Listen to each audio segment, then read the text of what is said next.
What if I told you the feds just dropped something so wild? Even Lil Durk himself couldn't hold back his emotions? Yeah, the same man who's been calm through shootouts, trials, and internet beefs finally broke down after hearing what prosecutors revealed in court today. But here's the thing. This new evidence didn't come from a detective, a camera, or a secret wiretap. Nope, it came from an iPhone group chat. That's right. The one thing every rapper fears more than a RICO charge, the group chat receipts. So what exactly was said? Who's snitching? And why is everyone in Durk's circle suddenly panicking like the Wi-Fi just went out mid-heist? Stay tuned, because what the prosecutors revealed might just expose the biggest betrayal in Durk's entire career. So here's where everything starts spiraling out of control. After weeks of silence, prosecutors finally revealed new evidence in court. And it wasn't just another boring piece of legal paperwork. Nah, this was the kind of evidence that makes rappers go ghost on social media and accidentally delete every old tweet from 2018. They're saying the entire case against Lil Durk just took a dark new turn, and the trail of evidence doesn't start with some police report or an anonymous tip line. It starts with an F group chat on iPhones. Yep, the feds basically raided an message group, and what they found apparently points fingers at exactly who's been snitching. Now, the messages supposedly show arguments between Durk and a few of his closest affiliates, people who were supposed to be family. Prosecutors claim those messages prove Durk was ordering retaliation after King Vin's passing, demanding that everyone slide for Von. Double quotes in plain English. They're painting Durk as the boss calling the shots, and if you think that's wow, wait till you hear how deep this gets. The feds didn't just leak texts. They say they've got a witness, someone from that same group chat, who's already cooperating. Yeah, you heard that right. Somebody close to Durk flipped. Now, this anonymous cooperating witness supposedly told investigators that Durk personally gave the go-ahead for hits on rival members who refused to retaliate for King Von. Their exact words allegedly said, Durk felt everybody should be sliding for Von. No matter what you got going on in your own life, get out there and handle business. That line alone, it's going viral across social media right now. Fans are split between Free Durk hashtags and it's over for him comments. But hold up, it doesn't end there. Industry insider Wack 100 even jumped in during a live stream, claiming he knows exactly who the snitchies are. He said, they already got one of them cooperating. It's been like that. We just didn't know what they said yet. There's three. One's talking, one's thinking, one's getting paid. That statement sent the internet into total chaos. Everyone's pointing fingers. Some fans think it's one of Durk's crew members. Others say it's someone from King Vin's old circle. Either way, the damage is done. The streets are whispering and every eye is on Durk. But the feds weren't done yet, because in the very same court session, they revealed another piece of evidence that left the courtroom stunned. They're now claiming Durk may have been connected to an attempted hit on none other than Quando Rondo. Yeah, that Quando Rondo, the same guy tied to King Vin's tragic death. And apparently, the feds are lining up Durk's own lyrics with the exact date of the attempted shooting. Coincidence? Maybe. But prosecutors are saying it's not. They're saying this could prove intent, motive, and retaliation, everything they need for a federal conspiracy charge. And guess what's so right after prosecutors connected Lil Durk to the alleged Quando Rondo gas station incident? Things inside his circle started crumbling fast. Durk might have been holding it together in the courtroom, but behind the scenes, everything was falling apart. Because not only were the feds building their timeline with his lyrics and release dates, but members of his own crew started distancing themselves. Like they just realized the Titanic hit the iceberg. And that's when one of Durk's closest affiliates, entered the picture. Prosecutors were trying to drag him into the same case, saying he played a role in whatever orders Durk supposedly gave. But D wasn't having it. In court filings, he basically told the judge, all this evidence y'all got against Durk, that ain't got nothing to do with me.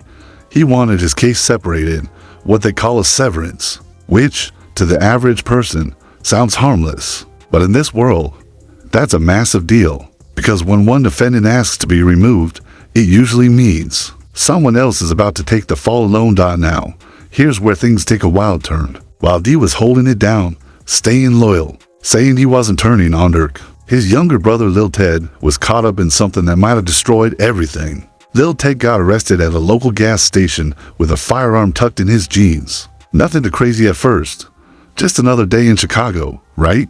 But what happened after the arrest is what set the internet on fire. Police body cam footage leaked, showing Lil Ted crying, shaking, and begging the officers not to send him to jail. He said things like, "I'll tell y'all about the passings. Just please don't lock me up. Lock me up." Bro was literally in tears, offering to give up any information, even if it meant snitching on his own people. And remember, this is D's younger brother, meaning if Lil Ted actually talks, he could be giving up details about both D and Durk. The footage spread online like wildfire. You had memes, reaction videos, and fans saying, "Please tell me this isn't real." But it was. Even the streets couldn't believe it. A man that close to Durk's right-hand guy crying to the feds. That's betrayal at its highest level. And if that wasn't messy enough, the feds supposedly found text messages where Lil Ted mentioned names. And one of those names allegedly tied back to Durk's crew. That's when prosecutors started stacking even more charges, saying these weren't isolated incidents. This was an organized pattern. Now, while Lil Ted was breaking down in a holding cell, D was reportedly furious. Insiders say he wanted nothing to do with this drama, which is exactly why he wanted his case separated. Because if your little brother is on tape crying to police, your chances in court, they drop from slim to none. And the worst, this wasn't even the biggest betrayal yet. Because what happened next involved another man close to the crew, someone named Vonyi, whose actions would shake everything Durk built to the core.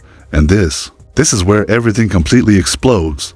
Remember that name, Vonyi? He wasn't just another crew member. This guy had deep ties with both D's family and Durk himself. For years, he moved in silence, playing both sides of the fence. But according to the new court updates, Vonyi isn't just cooperating with the feds. He's giving them gold. Sources claim his statements were so detailed, so useful, that the Bureau of Prisons literally updated his record overnight. One day he's in custody, the next day, boom, released. People started putting two and two together. The only way out that fast is if you're cutting a deal, house arrest, witness protection, whatever it was. Vonyi wasn't behind bars anymore, but that wasn't even the craziest. This video. Leaked text messages allegedly showed Vonyi texting someone he thought was a friend, bragging about his plea deal. He supposedly wrote, "Yeah, I'm trying to plea out on a 32. That's 5 to 7 years. That's better than life. I ain't going to trial. I ain't getting an elbow like them other boys." That one message sent shockwaves through the entire rap community. Who were them other boys? People assumed he meant Durk's team. The same people now facing decades behind bars while he was plotting a deal to walk free. But then came the twist no one saw coming. Out of nowhere, Vonyi's own father went public, exposing his son in the most unbelievable way imaginable. In a viral live stream, he accused his own child of being the reason King Von was backdoored.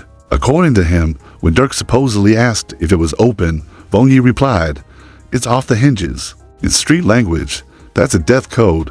The internet lost its mind. You had DJ academics reacting live, fans dissecting every phrase. People claiming this was proof that King Vin's passing wasn't random at all.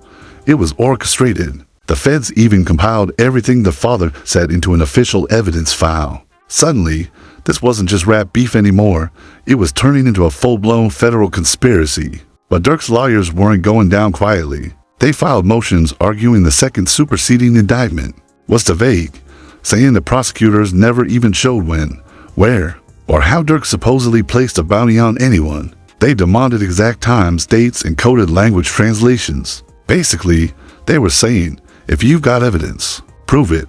That's when things got dark. Reports came out claiming Durk had been thrown into solitary confinement after a phone was allegedly found in his cell. But insiders close to the situation say it was all a setup, a move by authorities to keep him isolated. Even Charleston White chimed in, calling Durk's punishment a victory for America, claiming drill music was finally dying with him locked up. But the streets, they weren't buying it. Lil Baby tweeted, "Free the bro. I don't care about nothing else right now." Rumors spread that Durk was targeted inside jail. Just hours after one of his day one homies, Lee, was reported dead in Chicago. And right when things looked the darkest, Durk's father appeared outside the courthouse, revealing that his son's bond hearing might finally lead to freedom. He said, "The judge was fair this time. Not pro-defense, not pro-prosecution, just justice. We're praying for victory." So now the entire internet is holding its breath. Will Durk walk free? Or will these group chat snitchies bury his legacy forever? Because if even half of this evidence turns out to be true, we're not just watching a rapper's downfall. We're watching the biggest betrayal story hip-hop has ever seen. And there you have it, the story that's shaking hip-hop to its core. Lil Durk, betrayed by his own circle, buried under leaked messages, and fighting for his life against a system that seems determined to make him fall. But the real question is, do you believe the evidence? Or is this all just another setup to silence one of Chicago's biggest voices? Because if the streets are right, then someone's playing chess with Durk's freedom, and the next move could change everything. So what do you think? Is Durk a victim of betrayal, or the mastermind behind it all? Drop your thoughts in the comments. I want to hear from every side of the fence. Don't forget to like, share, and subscribe, because this story, it's far from over. And when the next bombshell drops, you'll want to be here first.